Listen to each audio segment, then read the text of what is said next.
Real Steel, esa película de ciencia ficción donde nos adentramos en un universo ambientado en una sociedad mega avanzada, con una trama que gira en torno a Charlie Kenton y su búsqueda de redención y superación personal a través del viaje que emprende junto a su hijo Max y su robot de lucha, Atom. Todos hemos visto esta película alguna vez y, para gran parte del público, terminó dejando un vacío, esperando descubrir más sobre su historia mediante una secuela o una continuación argumental. Sin embargo, para los que conocemos del tema y nos hemos adentrado en el lore y los distintos medios canónicos de la franquicia, nos damos cuenta de que la historia de Real Steel es muchísimo más grande y expandida de lo que parece en un principio. El problema es que gran parte de esa información se encuentra dispersa, descontextualizada o incluso malinterpretada. Por eso, en esta ocasión decidí recopilar todos los datos y medios importantes de la franquicia para construir mi propia línea cronológica y explicar cómo comenzó realmente toda esta historia. Ya aclarado todo esto, me dejo de introducciones, y comenzamos. Tomando como punto de partida la pelea entre Charlie Kenton y el campeón mundial Nico Tandy, celebrada el viernes 13 de julio de 2007, el boxeo humano seguía siendo el máximo exponente de los deportes de contacto. En ese momento, Charlie había logrado poner contra las cuerdas al campeón mundial de su categoría, volviéndose conocido a nivel mundial y convirtiéndose en una de las celebridades del momento. Sin embargo, los constantes avances tecnológicos de su universo, sumados al hecho de que el boxeo tradicional comenzaba a perder popularidad y reconocimiento a nivel social, dieron paso a los primeros destellos de una nueva generación que marcaría un antes y un después en la historia. Entre 2007 y 2012 probablemente transcurrieron los últimos años del boxeo humano tal y como lo conocemos y, al mismo tiempo, los primeros avistamientos y pruebas de los prototipos precursores de lo que denomino la Generación 1.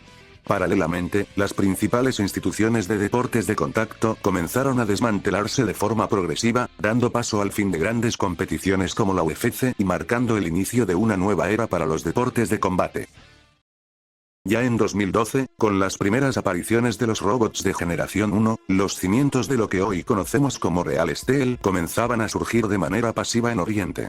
Más concretamente en Japón, un pequeño club de peleas conocido como el Coma Club abría sus puertas al público, ofreciendo una visión nueva, fresca y caótica de este deporte.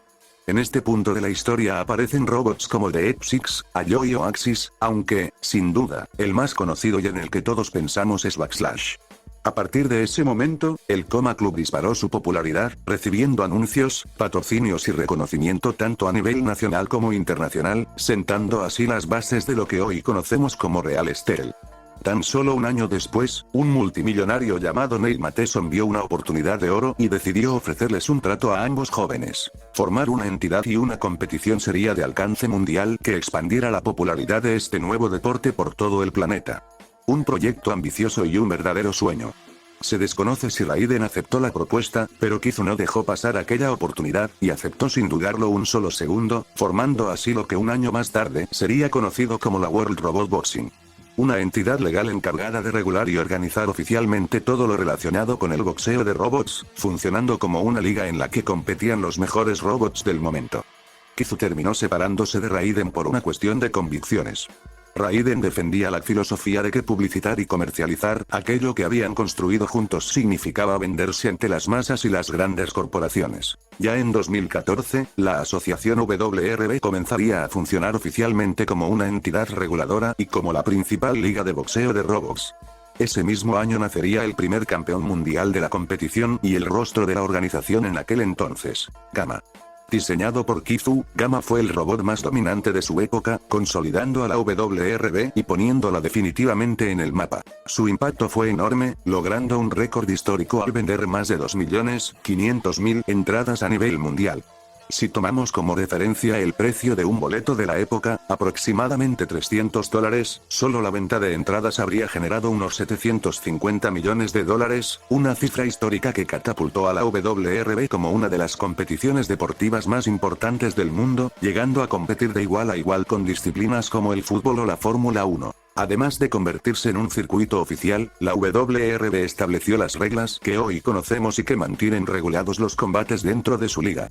Aspectos como el uso de armas, los golpes ilegales, las categorías, el sistema de puntuación y muchas otras normas hicieron que las peleas fueran mucho más profesionales y rigurosas, adaptando a los robots de aquella época un reglamento oficial. Algo que también me gustaría aclarar es que, contrario a lo que mucha gente cree, Backlash nunca fue el primer campeón de la WRB.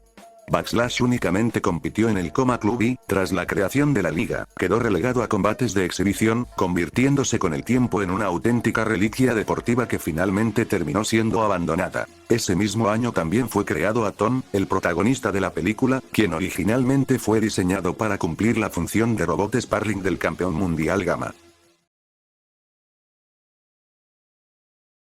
Pasando directamente a uno de los años más fructíferos de la liga, 2016 fue el año en el que se disputó el segundo torneo por el Campeonato Mundial de la WRB, título que en ese momento pertenecía al campeón Gamma. Entre los participantes se encontraban Abandon, posiblemente Hot Rod e Ingrid, además de Gamma, Rubicon y, por supuesto, Noisy Boy, protagonizando uno de los torneos más vistos hasta ese momento. Los 4 finalistas fueron Abandon, Noisy Boy, Rubicon y Gamma. En las semifinales, la creación de la familia Lenkova logró imponerse al vigente campeón Gamma, dejándolo fuera del torneo. Mientras tanto, la montaña mecánica creada por Krigare Metallics fue completamente superada en el primer asalto por el Samurai Nippon diseñado por el genio Tag Masido. Ya en la gran final, Noisy Boy dominó claramente el combate durante los 3 primeros asaltos. Sin embargo, cuando todo parecía decidido, Rubicon consiguió conectar un derechazo demoledor que lo envió a la lona, coronándose como el nuevo campeón mundial y poniendo definitivamente a la familia Lenkova en el mapa. Tras aquella derrota, Noisy Boy fue descartado. Tiempo después intentó regresar a Estados Unidos con la intención de volver a competir en la WRB, pero el nivel de los nuevos rivales era demasiado alto y ya no podía competir al máximo nivel. Como consecuencia, terminó relegado a peleas de exhibición y, con el paso del tiempo, acabó participando en los circuitos ilegales del inframundo. Pasando al año 2017, todo transcurrió con normalidad.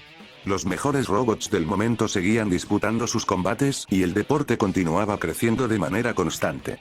Ese mismo año nacerían los primeros robots de generación 3 y también sería construido el actual campeón mundial, Zeus, nacido de la unión entre Tag Masido y la familia Lenkova. Los Lenkova fueron a buscar a Masido después de que este atravesara una profunda depresión tras haber perdido el campeonato frente a Rubicon. Fue entonces cuando le ofrecieron unirse a ellos en busca de una segunda oportunidad, propuesta que Masido aceptó al verla como la ocasión perfecta para demostrar quién era realmente. Pero pasando a lo verdaderamente interesante, y para mí el acontecimiento más importante de toda la historia de Real Steel, llegamos al tercer torneo por el Campeonato Mundial de la WRB. Este torneo era diferente a cualquier otro, ya que reunía a todos los campeones y ex campeones de las distintas categorías en un único formato, haciéndolos competir para definir quién era el mejor robot del momento, o incluso de toda la historia. Imagínense a campeones como Rubicon, Gamma, Hot Rod y muchos otros enfrentándose entre sí en un mismo torneo, buscando convertirse en el robot definitivo y demostrar su superioridad frente a los mejores de la época. Sin duda, debió haber sido un espectáculo impresionante. El que más destacó fue Zeus, derrotando a 12 campeones, todos por nocaut y en tan solo 12 noches, demostrando un poder y una capacidad destructiva impresionantes. Finalmente, llegó a la gran final, donde se enfrentó al campeón vigente, Armageddon, en un combate transmitido a nivel mundial. Probablemente, este haya sido el enfrentamiento más difícil de Zeus antes de su legendaria pelea contra Atom. Aún así, Zeus terminó imponiéndose y se coronó como el campeón indiscutido de la WRB, dando inicio a uno de los ciclos de dominación más grandes que haya visto este deporte. Y pasando finalmente a la historia que todos conocemos, llegamos al año 2020. Un pequeño robot olvidado y perdido en el tiempo, al que muchos consideraban inútil, logró hacer lo imposible: desafiar a aquel dios que parecía intocable. Contra todo pronóstico y contra toda lógica, un vestigio de lo que alguna vez fue el equipo Gamma volvió para buscar revancha y recuperar su honor. Atom, el robot de sparring que había sido desechado en aquel lejano 2016, regresó para escribir la historia y protagonizar una de las gestas más impresionantes que haya visto este deporte. Enfrentándose al campeón indiscutido, Zeus, logró llevarlo al límite en un combate que nadie creyó posible, perdiendo únicamente por decisión de los jueces y regalando uno de los espectáculos más grandes que haya presenciado el mundo del boxeo de robots. Si te ha gustado este video, te invito a suscribirte al canal y dejar tu like. Estaré subiendo contenido de forma constante todas las semanas, nos vemos la próxima.